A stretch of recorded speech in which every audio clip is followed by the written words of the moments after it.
When it comes to hooking up the batwing, the most important thing hydraulically is that you have the valve and float, which is float is all the way forward. It's a little detent that holds it there.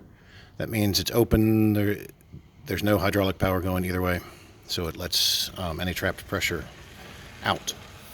The other valve, unfortunately, is stuck, so we don't use that. I intend to take the valve, the corresponding valve, off of the other tractor and put it on here and see if it'll work, because the other tractor doesn't do anything hydraulically anyway. I just have a million other things ahead of the list on that. So we can only hook up one hydraulic system. And because it's important that you always float the wings, that means the one hose you hook up is the one that lifts and lowers the wings.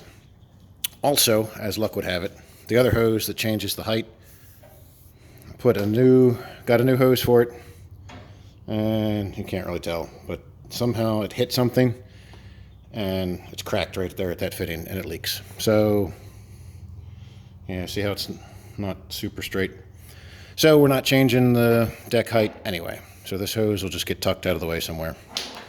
Anyway, the one bank we use is number 1, because right now it's the only one that works.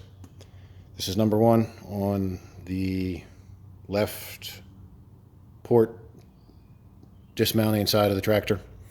You want to hook it up on the outermost connection. That gives you, so that when the handle goes more forward, it moves down. When you pull it back, it goes up, which is kind of instinctive. That's what you want. The way these hookups work, there's a latch down here that holds it in. So when it's unhooked, it's going to look like that.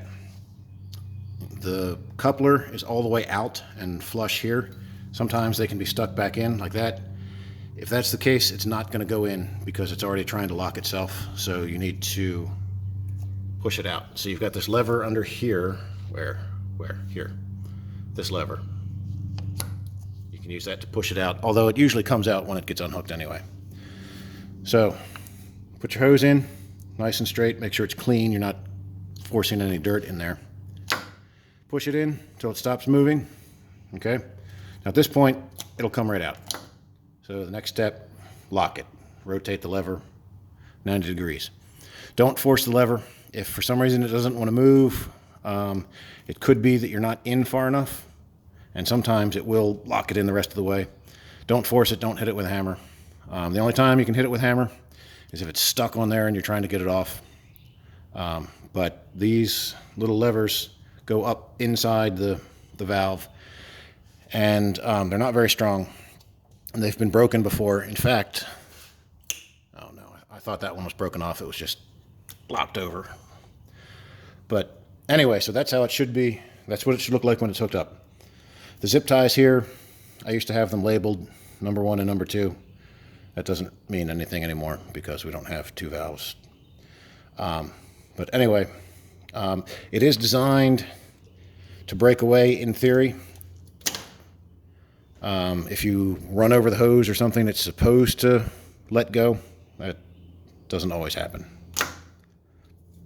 But to disconnect it, again, make sure the valve up at the operator station is in float. Otherwise, you're going to be fighting hydraulic pressure.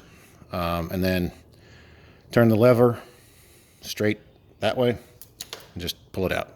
It's a lot easier to do than the Kubota tractor. Hooking up the PTO shaft. Good luck. This thing is heavy, really heavy. It's always greasy because it takes a lot of grease inside in addition to at the U-joints. So it's slippery, and it's very easy to pinch your finger because it's got 2 U-joints, so it pivots all over the place. Bring a rag with you. You're going to get your hands greasy. And then the collar, the way it locks, just slides. See, this collar is what locks it in. So you want to make sure it slides all the way forward until that collar pops out.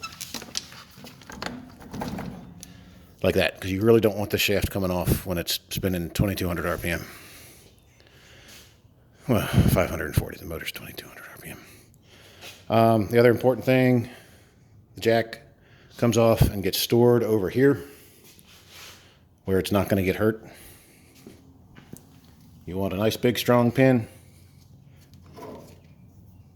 hairpin all the way through, so the grass doesn't take it away.